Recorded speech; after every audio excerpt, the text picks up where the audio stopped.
Now to the shocking moment. A 7 News reporter was attacked live on air during the Melbourne protests. Paul Dowsley was reporting on the riots when he was targeted by an angry mob, physically assaulted and even doused in urine. But the violence wouldn't end there, with the troublemakers circling back, assaulting Paul for a second time, as viewers watched on in shock and disbelief. Hello, I'm Paul Barry. Welcome to Media Watch. And it was a tough day at the office for Seven's Paul Dowsley and many of his colleagues covering the protests in Melbourne as they got violent. Construction workers were angry at the state government for mandating vaccination and at their union for not standing up for them. And many were angry at the media too, as Dowsley discovered the hard way. They're very passionate. I've just been struck in the back of the head by a can. I'm not sure whether you saw that, mate. You okay, Paul? That really hurt, and I'm going to go back to you, Mike. I've been grabbed around the neck today. I've had urine tipped on me. Now I've had a can of an energy drink thrown on me. Over on 9, Christina Hearn was broadcasting live when protesters attempted to silence her. I do apologise for the language once again. They are very fired up, and unfortunately, unfortunately at the media as well. They're up. I'm okay.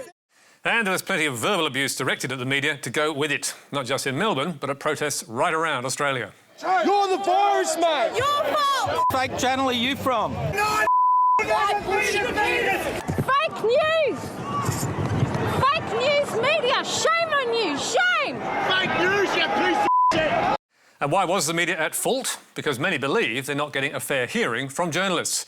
Not that they make it easy, as Paul Dowsley explained. They simply believe that we're not reporting their cause. And it's hard to do that when they just shout at you when you try and talk to them. You know, I tried to communicate with several of them and they just shout you down right up in your grill. But not all those documenting the drama were shouted down. Some were treated as heroes.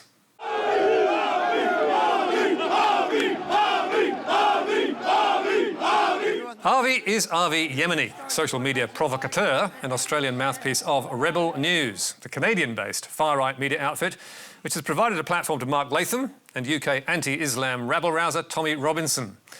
Rebel's been railing against vaccine passports and mandates, and on the streets of Melbourne, Yemeni was widely welcomed. Rebel News for the working class. You can get one of these at rebelstore.com. But let's stand up as a nation.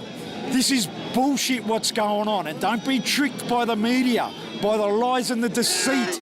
Yemeni was happy to stoke the anti-mainstream media sentiment, and plenty of people were watching. He racked up more than 700,000 views on one Facebook streaming clip. And this man was even more popular. Hey guys, Rukshan here. The two reps representing the protesters have gone up inside the building with John Setka and other union reps. Rukshan Fernando, who has a wedding videography business, is a self-described independent journalist with a growing fan base on social media. He live-streamed the protests for hours each day. One video clocked 2.2 million views. And his followers reportedly grew by 100,000 in just 3 days. And there were plenty of fans in the crowd. Okay.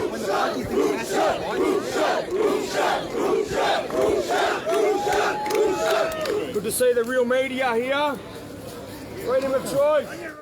And it's not just the Australian right-wing ecosystem that Fernando was feeding. Last week, he hit prime time in America. Here now is the man who shot that footage, independent journalist Rukshan Fernando. Rukshan, what's happened to Australia? And Fox's Laura Ingram, who has stoked anti-lockdown sentiment throughout the pandemic, was suitably concerned. It looked more like something at Tiananmen Square than you'd expect from Australia. That's right, Laura. I mean, look, these are just everyday Australians, everyday Victorians. Many protesters are ordinary Victorians, concerned about their right to work. Others are zealots, with a grab bag of causes, amplified on social media by the likes of Yemeni and Fernando. As Dr. Josh Roos, a researcher in far-right movements, told The Age, Fernando is no passive witness. He films the spectacular and seeks to bring in sympathy for protesters in the middle of a pandemic that not only are a health risk, but have a record of being violent towards the police. In that sense, he's building their narrative. Fernando told The Age that while he's disillusioned by the state government, he doesn't necessarily endorse the views of the protesters. But he's giving a platform to them without context or balance, An independent journalist, he is not. And now to the latest ABC true crime mystery. Unravel Juanita is a podcast series and two-part TV doco featuring relatives of a famous murdered activist trying to find out what happened to her 46 years ago. When Sydney journalist Juanita Nielsen disappeared, she sparked off one of this country's biggest crime mysteries. A family search for answers. She was warned by Sydney Council that she was stepping on the wrong toes. Into the underbelly of King's Cross. Crooked cops and one big cover-up. Startling new evidence. I know exactly where she was killed, who killed her, and who paid him. Her death should not have gone unsolved. Juanita, a family mystery. The series had great footage of Sydney in the 1970s and plenty of clues to Juanita's fate. But the programme's coup de grace was an exclusive interview with a man who claimed to know the answers. For legal reasons, John Innes has been unable to speak publicly before now. And what did this star witness tell the programme? That he knew everything about Juanita's murder. I know exactly where she was killed, how she was killed, who killed her, how much they got paid and who paid him. Innes claimed that in early 1983, he was in Sydney's Long Bay jail, across the corridor from prime suspect Eddie Trigg, who he claims not only confessed to killing Juanita, but also told Innes how he'd done it. And he said, I throttled her.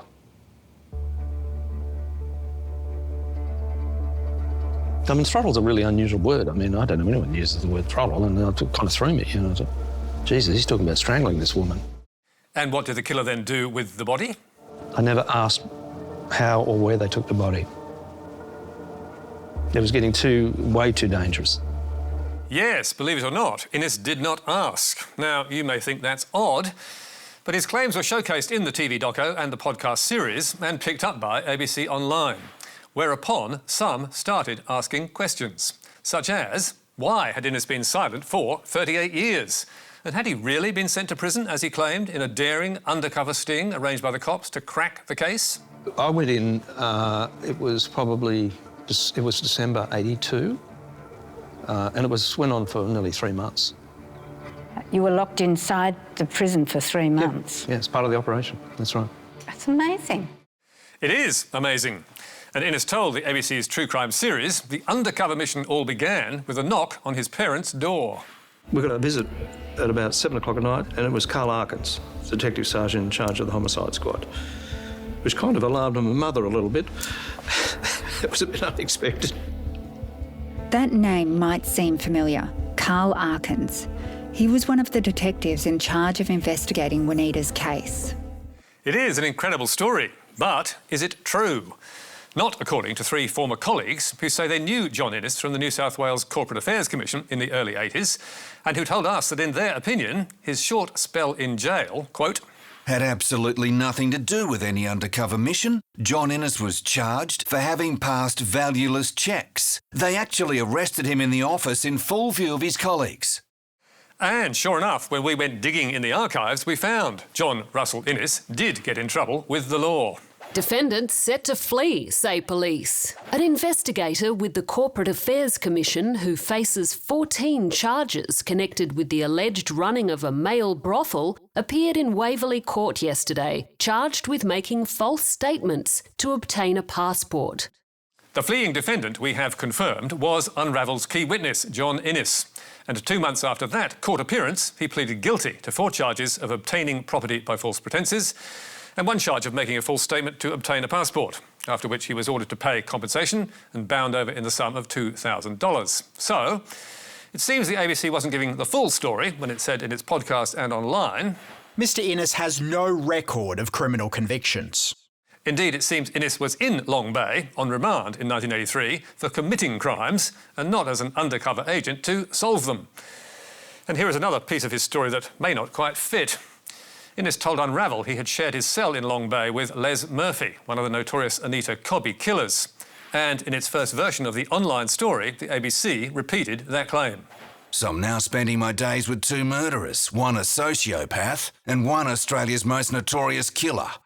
But Anita Cobby wasn't murdered until 3 years later, in 1986.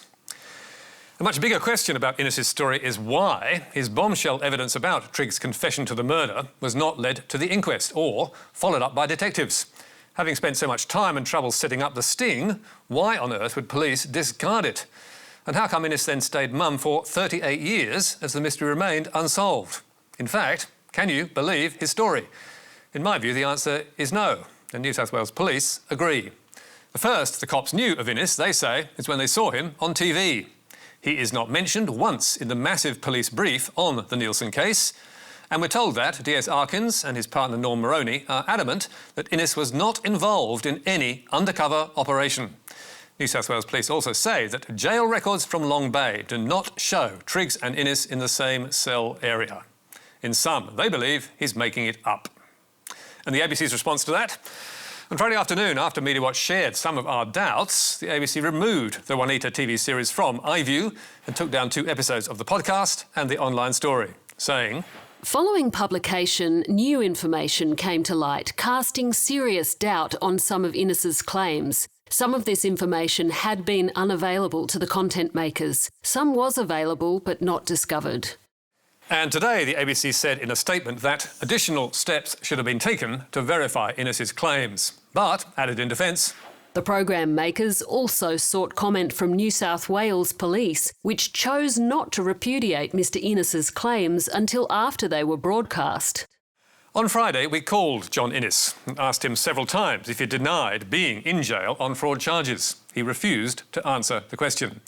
He then sent us a 12-page letter in which he stuck to his story and claimed that the criminal charges, guilty plea and press reports were all part of his elaborate cover story.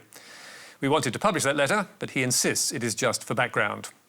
All in all, it is a fascinating story, and one that the ABC should have treated with a great deal more scepticism. But now, let's go to another ABC series, not about murder, but racism in our schoolyards. I heard another boy say, "Hey, I found some black paint. Why not paint you blacker?" I've read some books and things like that, and I know that white-skinned people, they can still be more respected than other-skinned people, and it makes me uncomfortable. The School That Tried to End Racism is a 3-part documentary filmed at a primary school in Sydney's multicultural southwest. And 9 to 11-year-old students participated in a peer-reviewed research which posed questions like, how does it feel to be discriminated against based on your skin or eye colour? And what country they call home. Kind of like a group hug going on over here. But the Daily Telegraph's political editor James Morrow saw something far more sinister. Exclusive. ABC hit by child abuse claims. And where does that extraordinary claim come from? None other than Dr. Bella Dabrera, who's a director at the Institute of Public Affairs with a PhD in history and hardly a child abuse expert. And soon, like clockwork, others were joining the pile-on, with Brekkie radio host Chris Smith rubbishing the doco. Since when do kids need to be shown how different they all are? It's an equal playing field in the school my kids go to, whether you're Middle Eastern, Asian, black, white, brindle, they're all just mates. And Sky's Peter Credlin and Andrew Bolt outraged on behalf of the children. Instead of preaching harmony, the documentary involved boys and girls as young as 9 being grilled about race and privilege, and in one instance being asked, what does it mean to be white? That doesn't look much like anti-racism, more like child abuse. But it's clear that the commentators had already judged the book by its cover, or in this case, a 3-minute promo, because by the time Morrow penned the exclusive story, and Smith, Credlin and Bolt joined in the culture war, the documentary had not even been aired. And self-described conservative cultural warrior Dr. Kevin Donnelly admitted he had done the same, penning a column bashing the programme based just on the trailer. And equally, IPA's Dabrera was happy to kick the ABC before the series even went to air. The entire premise of the programme is fundamentally flawed because it basically says that the only thing that dictates whether we're successful in life is the colour of our skin. Having seen the whole 3-hour series, we can tell you the doco says no such thing. And as for her claim that the series amounted to child abuse, we haven't seen any evidence of that either. And after a 3-minute rant, Dabrera concluded, the ABC is determined to berate Australians continuously with this idea that we're all racist. And I think it's lost the plot, and I think it needs to be privatised. Amazing, eh? All roads lead to the privatisation of the public broadcaster. How convenient.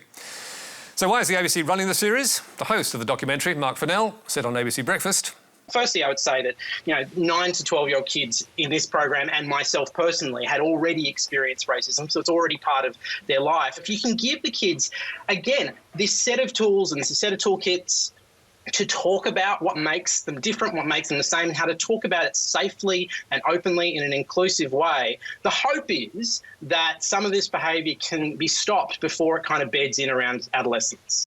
But why let a good cause get in the way of a little bit of ABC bashing? That's all from us tonight. There's more on our website where you can stream or download the programme. And don't forget Media Bites every Thursday on your favourite social media platform. But for now, until next week, goodbye.